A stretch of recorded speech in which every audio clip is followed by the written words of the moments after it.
ले सर, अब हम चलते हैं सिंकिंग फंड फैक्टर की तरफ, जो कि हमारे जो स्पेशल कैश फ्लोज का सेक्शन है उसका आखिरी टॉपिक है। सर बड़ा ही सिंपल सा है और ये कभी टेस्ट ही नहीं हुआ, इसकी कोई एप्लीकेशन भी इतनी ज़्यादा क्या, मुझे तो बल्कि याद नहीं पड़ता कि ये कभी टेस्ट भी हुआ है। क्योंकि हमारे यहाँ पे जो कॉन्सेप्ट जिसकी टेस्टिंग होती है वो प्रेजेंट वैल्यूएशन होता है। ये असल में फ्यूचर वैल्यूएशन से कॉन्सेप्ट लिंक्ड है। बहरहाल कॉन्सेप्ट बड़ा सिंपल है, बड़ा प्रैक्टिकली रिलेटेबल भी है। आपको मैं इसकी प्रैक्टिकल डेमोस्ट्रेशन दूंगा तो आपको वैसे भी क्लियर हो जाएगा। मैं इसको समझाने के लिए ना हमेशा वो एक मिसाल देता हूँ जो बचपन में हम लोग एक प्रैक्टिस किया करते थे। और वो ये होता था कि भाई हमें अगर कोई चीज़ ख़रीदनी होती थी कुछ अरसे के बाद, तो आप आज ही कुछ पैसे जो है ना, वक्त गुजरने के साथ साथ एक गला आपने बनाया होता था और गले में पैसे जो है वो आप जमा करते चले जाते थे, ताकि ये इकट्ठे होते होते उतनी अमाउंट बन जाए जो कि हमने फॉर एग्जांपल खर्चनी है कोई चीज़ खरीदने के लिए। फॉर एग्जांपल बच्चों का शौक होता है कि मेरे पास कोई साइकिल हो या कोई भी चीज़ हो, कोई गेम हो, वट एवर। तो वो फिर पैसे जोड़ना शुरू कर देता है, क्योंकि गला बनाता है, उसमें पैसे डालता चला जाता है, such that with the passage of time this amount becomes equal to that particular amount जो कि उसने स्पेंड करनी है इन द फ्यूचर।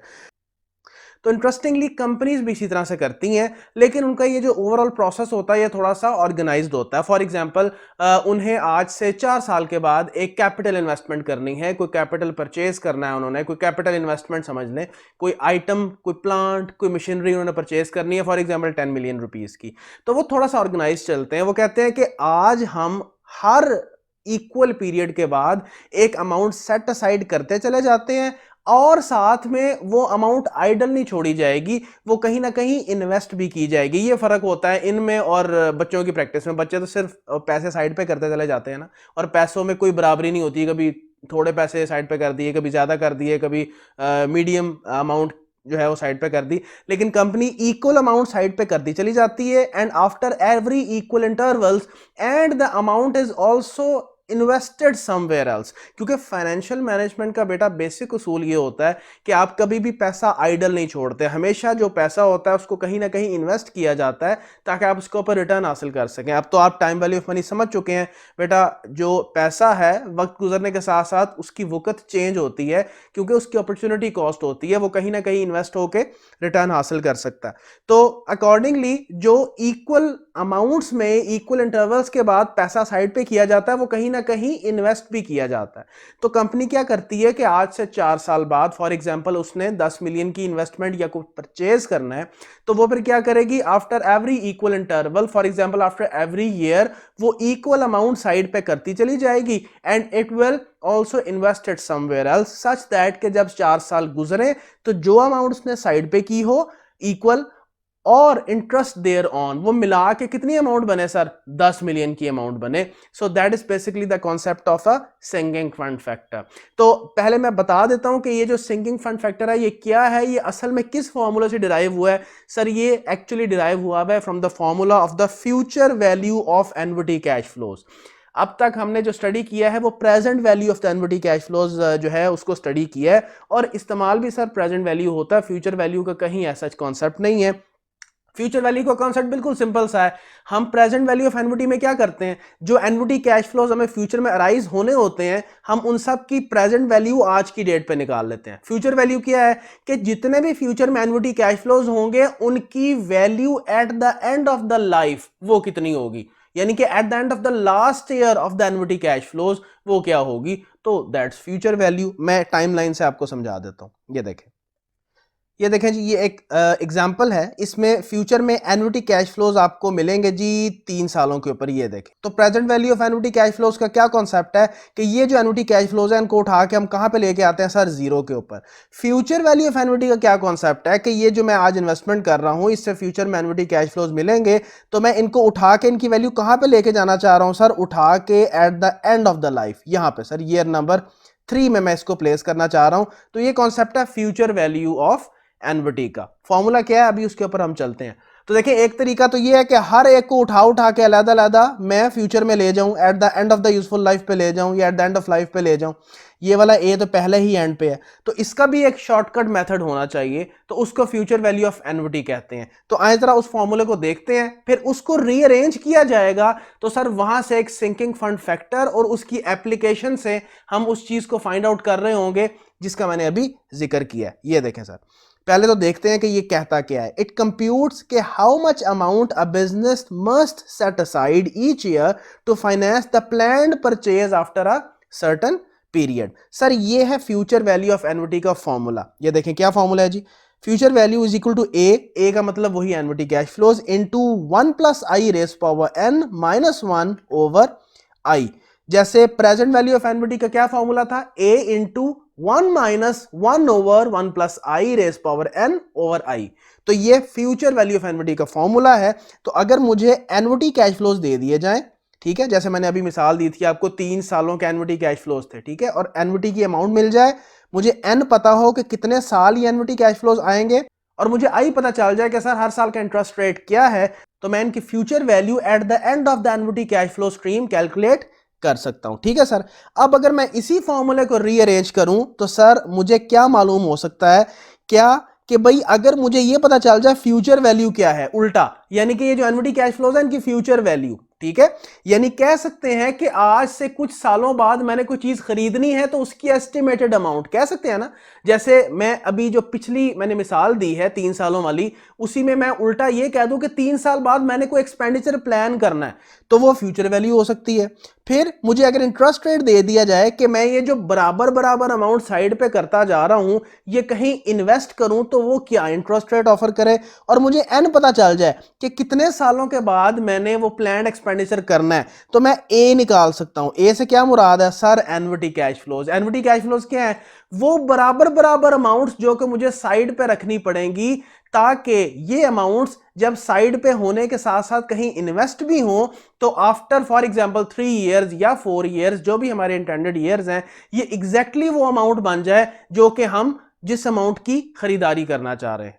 तो सर ये एक formula future value of annuity का जब इसको रीअरेंज किया जाता है, so it gives us the value of annuity cash flows. Annuity cash flows हम वैसे ही जानते हैं, equal and equal distant payments. तो ये वो पेमेंट्स हैं या ये वो अमाउंट्स हैं, आप कह लें इक्वल अमाउंट्स, जो कि कंपनी साइड पे करती चली जाए और एक सर्टन रेट जो कि हमने यहां पे बतौर आई यूज किया उसके उस इंटरेस्ट रेट के हिसाब से इन्वेस्टमेंट करती चली जाए, उसको साइड पे करे, इन्वेस्ट करके छोड़ दे। कितनी देर तक सर, फॉर अ पीरियड, जितनी देर के बाद मैंने प्लान परचेज करनी है। तो सर उस पीरियड के बाद आपकी जो इक्वल इक्वल साइड की हुई अमाउंट्स और उसके ऊपर इंटरेस्ट देयर ऑन मिला के वो एग्जैक्ट अमाउंट बनी हुई होगी जो आपने फ्यूचर में प्लान की होगी परचेज करने की। तो सर इसके अंदर ये जो फैक्टर है उसको बोलते हैं सिंकिंग फंड फैक्टर।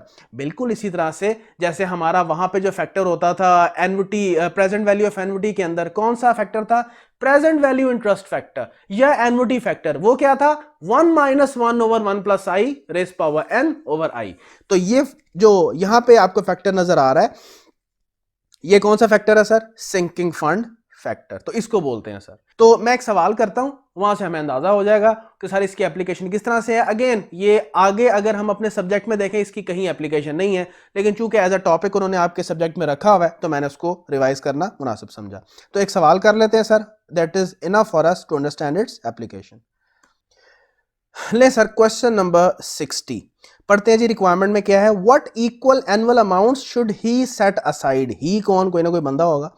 पढ़ते हैं जी डाटा, कह रहा a man wishes to invest equal annual amount so that he accumulates कितने ₹5 million by the end of 10 years. The annual interest rate available for investment is 6%।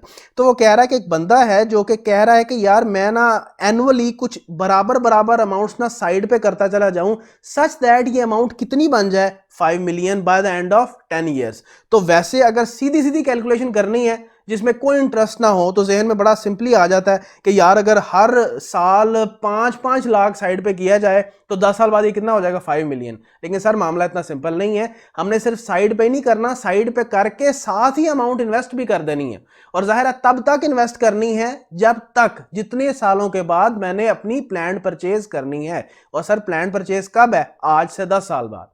तो सर आज से 1 साल के बाद जब मैं पहली बराबर किस्त साइड पे करूंगा तो वो कितनी देर के लिए इन्वेस्ट रहेगी, 9 सालों के लिए। आज से 2 साल बाद जब मैं वही बराबर किस्त साइड पे करूंगा तो वो कितनी देर के लिए इन्वेस्ट रहेगी, 8 सालों के लिए। लाइकवाइज थर्ड ईयर वाली जो किस्त साइड पे की जाएगी वो 7 सालों के लिए इन्वेस्टेड रहेगी, so on and so fourth. तो सर इस डाटा सेट के नतीजे में जो इक्वल अमाउंट मुझे साइड पे करनी है वो हम उसी फॉर्मूले से कैलकुलेट कर लेते हैं। आए सर अप्लाई करते हैं। यही उसने पूछा है कि सर कितनी इक्वल अमाउंट्स वो साइड पे करता चला जाए। आए सर इसको हल करते हैं। तो sir this is the formula, मैंने पहले इसको यहाँ पे लिख लिया है। यही फॉर्मूला ना सर, अभी पढ़ा, A is equal to future value over this sinking fund factor. आए सर वैल्यूज पुट करते हैं। A is equal to future value, जी सर आज से 10 साल बाद कितनी वैल्यू हुई हुई हो, 5 मिलियन, ये हमारा प्लान्ड परचेज अमाउंट है। ओवर ये वाला जो फैक्टर है इसमें जरा वैल्यूज पुट करते हैं सर। ये देखें आई इंटरेस्ट रेट क्या है जो उसने बताया हुआ जी सवाल में, 6%। 1.06 रेज पावर 10, इसको मैं सुपरस्क्रिप्ट में ले जाता हूँ जी, raise power 10, sorry superscript remove कर देते हैं, -1, इसको मैं करता हूँ ब्रैकेट क्लोज, ओवर आई। ठीक है सर। अच्छा ओवर आई करने की बजाय मैं आई को इस डिनोमिनेटर से ऊपर ले जाके इसको मैं मल्टीप्लाई भी कर सकता हूं। ये तो अब सिंपल मैथमेटिक्स है, you should know about that. यानी ये जो सिंकिंग फंड फैक्टर है जो कि डिनोमिनेटर में है, उसके भी डिनोमिनेटर में जो आई है उसको मैं मल्टीप्लाई करवाने लगा हूं, जो फ्यूचर वैल्यू से मल्टीप्लाई हो जाएगा। तो इंटरेस्ट रेट कितना है सर, 6%। तो सर इसको जरा सॉल्व कर लेते हैं मैथमेटिकली और निकाल लेते हैं कि हमारी एन्युटी पेमेंट्स कितनी बनेंगी। लें सर पहले जरा सिंकिंग फंड की वैल्यू मैं पूरी कर लूँ। 06 रेज पावर 10, ये हो गया -1, ओके, 5 मिलियन इंटू 0.06 और ये वैल्यू डिवाइडेड बाय दिस। लें सर तो ये वैल्यू आपकी आ गई। आप इसको मैथमेटिकली खुद भी कैलकुलेट कर सकते हो। तो सर द वैल्यू इज 379,340। तो सर हर साल आपने कितनी अमाउंट साइड पे करते चले जाना है, ₹3,79,340।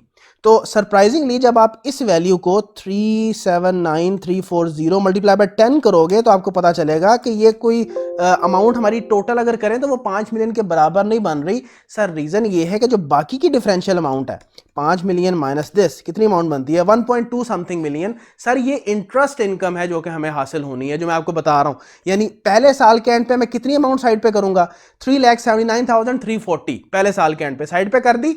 साथ वो 9 सालों के लिए इन्वेस्टेड रहेगा, तो 9 सालों की इंटरेस्ट इनकम भी जनरेट करेगा। फिर दूसरे साल के एंड पे अगेन मैं कितनी अमाउंट साइड पे करूंगा, 3,79,340, वो कितने सालों के लिए इंटरेस्ट जनरेट करेगा, 8 ईयर्स के लिए, so on and so fourth. ठीक है सर। तो बराबर किस्तें आपने कितनी साइड पे करनी है ये आपको मालूम हो गई।